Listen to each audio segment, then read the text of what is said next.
Hello and welcome to my demo.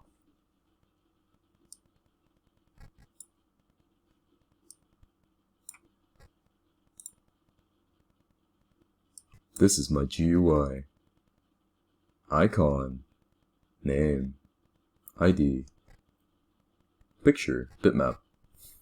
When we start off, it's empty, so everything, all the dimensions are accessible.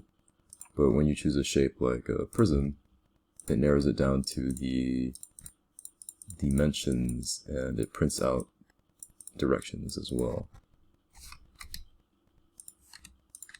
It also calculates area and perimeter.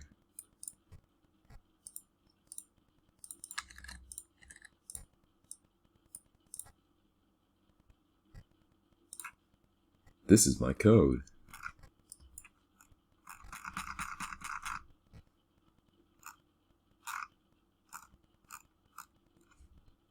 Drop-down menu.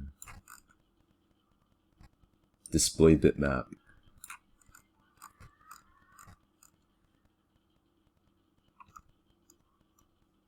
Show or hide text. Yes.